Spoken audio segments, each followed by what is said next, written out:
Sir మరొక అంశం, సోదీ వేదికగా రష్యా అమెరికా సమావేశాన్ని ఏ రకంగా చూడాలి? ఉప్పు నిప్పులో ఉండే అమెరికా రష్యా మధ్య దోస్తీ అన్నది చిగురిస్తుందా?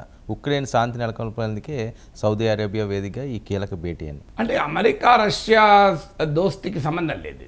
ట్రంప్కు పుటిన్కు మధ్య ఉన్న ఫ్రెండ్షిప్ ఒక ఫ్యాక్టర్, ఫ్రెండ్షిప్ కన్నా కెమిస్ట్రీ అందాం, పర్సనల్ కెమిస్ట్రీ ఒక అంశం కావచ్చు. ప్రధానంగా ఉక్రెయిన్ వార్ను నేను ఆపుతాను అని ట్రంప్ ఎన్నికల ప్రచార సమయంలో కూడా చెప్పారు.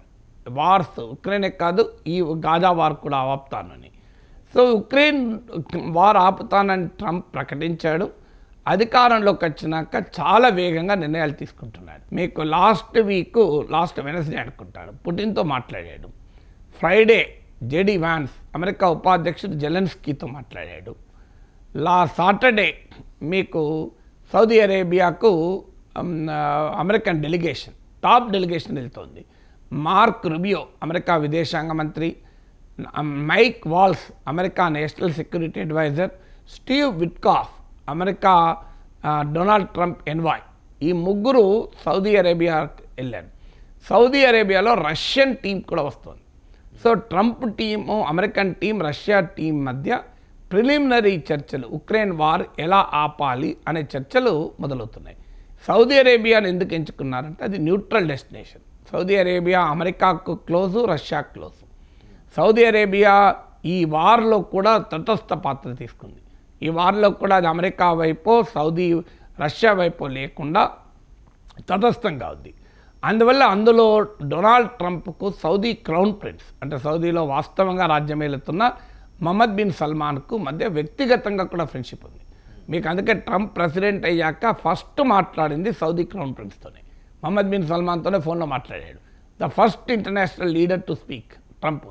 సో అందువల్ల సౌదీ అరేబియాను ఒక న్యూట్రల్ డెస్టినేషన్గా ఎంచుకున్నారు. సమస్య ఏంటి అంటే ఇందులో ఉక్రెయిన్ను పిలవలే, యూరోప్ను పిలవలే.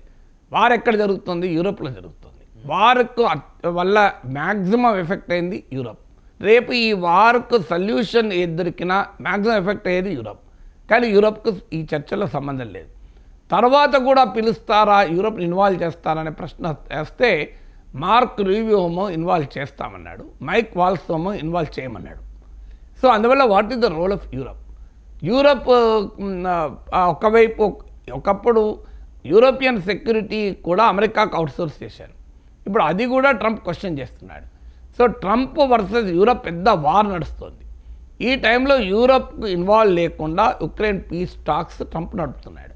అందుకే ఇవాళ యూరోపియన్ లీడర్స్ అంతా ప్యారిస్లో సమావేశమవుతారు. German chancellor, Poland prime minister, European union chief, వీళ్ళంతా సమావేశమవుతున్నారు. ఈ మంత్ ఎండ్లో UK prime minister Keir Starmer కూడా అమెరికా వెళ్తున్నారు. సో అందువల్ల యూరోప్కి ఇన్వాల్వ్ చేయడం లేదు. పోనీ అసలు వార్ ఎవరికి జరుగుతుంది? రష్యాకు, ఉక్రెయిన్కు. కానీ ఉక్రెయిన్ పిలవడం లేదు. అది తర్వాత దశలో పిలుస్తానంటున్నాడు. కానీ తర్వాత దశలో కూడా పిలుస్తాడన్న గ్యారంటీ లేదు. మీకు తాలిబాన్ అనుభవం చూస్తే, ఆఫ్ఘనిస్తాన్ అనుభవం చూస్తే అర్థమవుతుంది. ట్రంప్ ఫస్ట్ టర్మ్లో ఆఫ్ఘనిస్తాన్ పీస్ టాక్స్ ఖతార్లో జరిగాయి, అమెరికాకు తాలిబాన్కు మధ్య. ఈ చర్చల్లో ఆఫ్ఘాన్ ప్రభుత్వం ఇన్వాల్వ్ లేదు. అప్పుడు ఆఫ్ఘనిస్తాన్లో ఉన్న ప్రభుత్వం అమెరికా నిలబెట్టిన ప్రభుత్వం. అయినా కూడా ఆ ప్రభుత్వాన్ని పిలవలేదు, చివరి వరకు కూడా పిలవలే. లాస్ట్ కూడా ఆఫ్ఘాన్ ప్రభుత్వం సంబంధం లేదు. తాలిబాన్తో ఒప్పందం చేసుకున్నారు. ఒక ఫైన్ మార్నింగ్ తెల్లారు లేచే వరకు అమెరికన్ ట్రూప్స్ అన్నీ ఆఫ్ఘనిస్తాన్ ఖాళీ చేసి వెళ్ళిపోయాయి. దాంతో తాలిబాన్ వాళ్ళు కాబూల్లోకి వీర విహారం చేస్తూ వస్తే ఆఫ్ఘనిస్తాన్ ప్రెసిడెంట్ చెప్పకుండా చేయకుండా పారిపోవాల్సి వచ్చింది. This is how America deals with its friends. అలయన్స్తో కూడా అమెరికా ఇలాగే చేస్తుంది. ఇప్పుడు కూడా జరిగేది అదే. మీరు జెలెన్స్కీకి సంబంధం లేకుండా, ఉక్రెయిన్కి సంబంధం లేకుండా ఒక పీస్ చర్చలు మొదలుపెట్టారు. పీస్ చర్చలు మొదలు పెడుతూ ఏమంటున్నాడు? రష్యన్ ప్రెసిడెంట్ వార్ ఆపడానికి రెడీగా ఉన్నాడు. రష్యా యుద్ధం చేయడానికి కారణమైన పరిస్థితులు నేను అర్థం చేసుకుంటా. సో అవసరమైతే ఉక్రెయిన్ రష్యన్ టెరిటరీ అవుతుందేమో, ఉక్రెయిన్ వదులుకోవాల్సి ఉంటుంది కొన్ని అని ట్రంప్ ఓపెన్గా చెప్తున్నాడు. అందువల్ల ఈ డీల్లో యూరోప్కు సంబంధం లేదు, ఉక్రెయిన్కి సంబంధం లేదు. వాళ్ళని ఎప్పుడు సంబంధంలో పిలుస్తారంటే, ఇంకో మేము ఒప్పందం కుదుర్చుకున్నాం రష్యాతో, ఈ ఇంప్లిమెంటేషన్ అని పిలుస్తాడు. పిలవడం కాదు, కానీ నిర్ణయాలు తీసుకునే సమయంలో పిలవడు, నిర్ణయాలు అమలు చేసే సమయంలో పిలుస్తాడు. అంటే is not going to decide the Ukraine deal involving Europe and Ukraine. యూరోప్కి ఉక్రెయిన్కి సంబంధం లేకుండా రష్యాతో నేరుగా అమెరికా ఒక డీల్ కుదుర్చుకొని ఆ డీల్ను ఉక్రెయిన్ పైన రుద్దటానికి ట్రంప్ సిద్ధపడుతున్నాడు. ఈ డీల్లో పని రుద్దినా మంచిదే, ఏమైనా మేలు జరుగుతుందా? మేలు ఏమీ జరగదు. ఎందుకు జరగదంటే ట్రంప్ ఏమంటున్నాడు, రష్యా యుక్రెయిన్కు చెందిన 20-30% భూభాగాన్ని ఆక్రమించుకుని ఆ భూభాగాన్ని వదులుకోమంటున్నాడు. ల్యాండ్ ఫర్ పీస్ అంటున్నాడు. 2, ఉక్రెయిన్ రీకన్స్ట్రక్షన్ జరగాలి, ఎందుకంటే వార్లో దెబ్బతిన్నది. అది జరగాలి అంటే యుక్రెయిన్లో ఉన్న నేచురల్ రిసోర్స్ మొత్తం మాకు ఇచ్చేయండి అంటున్నాడు. సో టైటానియం, యురేనియం, లీథియం, చాలా రేర్ ఎర్త్ మెటల్స్ ఉన్నాయి, అవన్నీ తనకిచ్చేయమంటున్నాడు అమెరికా ట్రంప్. 3వది, పోనీ తానేమైనా బాధ్యత తీసుకుంటానా? ఉక్రెయిన్ అడిగారు, మాకు సెక్యూరిటీస్ గ్యారంటీస్ ఇవ్వండి, మాకు నాటో మెంబర్షిప్ ఇవ్వండి. ఇచ్చే ప్రసక్తే లేదు, దట్ ఈస్ నాట్ ప్రాక్టికల్ అన్నాడు. తర్వాత ఏమన్నాడు, మాకు అమెరికన్ ట్రూప్స్ అన్న ఉండాలి అన్నాడు. అమెరికా తన బలగాలు యుక్రెయిన్కు పంపదు అని ప్రకటించేశాడు. ఇక మిగిలింది ఏంటి? యుక్రెయిన్కు సెక్యూరిటీ గ్యారంటీస్ లేవు, ల్యాండ్ వెళ్ళిపోతుంది రష్యాకు, నేచురల్ రిసోర్స్ అమెరికాకి వెళ్ళిపోతున్నాయి. ఉక్రెయిన్ బిక్కుబిక్కుం అనుకుంటూ ఒప్పందం పైన సంతకం పెట్టాలి. What is the cost of this? ఎందుకు ఈ పరిస్థితి వచ్చింది? ఎందుకు ఈ పరిస్థితి వచ్చింది అంటే ప్రెసిడెంట్ జెలెన్స్కీ తన బలం ఆధారంగా రష్యాతో కొట్లాలి, అమెరికా బలం ఆధారంగా కొట్లాడు, యూరోప్ అండదండలు చూసుకొని కొట్టాడు. కానీ ఇవాళ పరిస్థితి ఏంటి? Europe, Britain prime minister Keith stammer ప్రకటించాడు, మేము మా ట్రూప్స్ను పంపిస్తామన్నాడు. దేనికి? రష్యాతో యుద్ధం చేయడానికి కాదు, పీస్ నెలకొల్పడానికి పంపిస్తామన్నాడు. పీస్ ఎట్లా నెలకొల్పుతారు రష్యాతో యుద్ధం చేయకుండా? పీస్ అంటే ఏంటి? సో ఇలా యూరోప్ వదిలేస్తోంది, చేతులెత్తేస్తోంది. ఎందుకంటే యూరోప్కు ఆ శక్తి కూడా లేదు. అంటే అమెరికా పక్కకు జరిగితే ఉక్రెయిన్ కాపాడే శక్తి కూడా యూరోప్కి లేదు. అందుకే యూరోప్ చేతులు ఎత్తేస్తుంది, అమెరికా డిజోన్ చేసుకుంటోంది. ఉక్రెయిన్ పరిస్థితి ఏంటి? ఎస్, యుద్ధం ఆగిపోతుంది, పీస్ డీల్ కుదురుతుంది, కానీ ఆ పీస్ డీల్లో కంప్లీట్గా ఉక్రెయిన్ నష్టపోతుంది. ఉక్రెయిన్కు చెందిన 20-30% భూభాగం రష్యా చేతిలో ఉంది, దాన్ని వదిలేసుకోవాలి. ఉక్రెయిన్లో ఉన్న రేర్ ఎర్త్ మెటల్స్ అమెరికాకి ఇచ్చేయాలి. ఆఖరికి ఉక్రెయిన్కి ఏదైనా గ్యారంటీ ఉంటుందా అంటే నో గ్యారంటీ. ఎప్పుడు రష్యా వాళ్ళు మళ్ళీ అటాక్ చేస్తారో తెలియదు, ఎప్పుడు మళ్ళీ పుటిన్ రీఎక్విప్ చేసుకొని ఉక్రెయిన్ పైన అటాక్ చేయొచ్చు.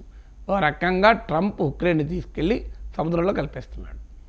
ఇది అమెరికాతో కలిసి ఉన్నందుకు, 3 ఏళ్ల పాటు అమెరికాపై నమ్మకం పెట్టుకుని యుద్ధం చేసినందుకు, అమెరికా ప్రయోజనాల కొరకు నిలబడ్డందుకు, తన దేశ ప్రయోజనాలకు కూడా వదులుకొని అమెరికా ప్రయోజనాలకు నిలబడ్డందుకు ఉక్రెయిన్ చెల్లిస్తున్న మూల్యం. ఇది మన దేశానికి కూడా అర్థం కావాలి. అమెరికాతో ఫ్రెండ్షిప్ అంటే ఎలా స్ట్రాటజిక్ ఫ్రెండ్. అమెరికా గొప్ప కంట్రీ, ఇలా great civilised nation, is a land of opportunity. చాలామంది ఒక పొరపాటు అమెరికా అంటే మన అమెరికన్ సమాజం గురించి మాట్లాడుతున్నాం అనుకుంటాం.